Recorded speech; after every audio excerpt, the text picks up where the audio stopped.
Naitwa Gerard Ngonyani na kituo chetu kinaitwa Pugu Sekondari. Huyu mwenzangu anaitwa Nyaru, naye katika kijiwe. Kazi ya bodaboda na miaka naye 10. Na ndio nimeanza kumiliki pikipiki ya Wasisi na miezi naye 6. Pikipiki ya umeme ni nzuri sana.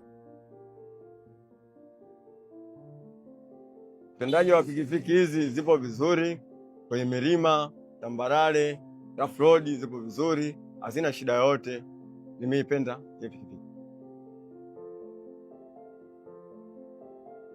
Kwa sasa gharama naona imepungua kwa sababu sasa hivi natumia umeme wa 2000, tofauti kipindi na pikipiki ya mafuta nilikuwa natumia mafuta ya 15,000. Kwa sasa hivi ina gharama kidogo, ipo vizuri. Kwangu mimi ni mkombozi. Pesa ambayo nilikuwa natumia kununulia mafuta sasa hivi nasomesha watoto, nimepata kiwanja.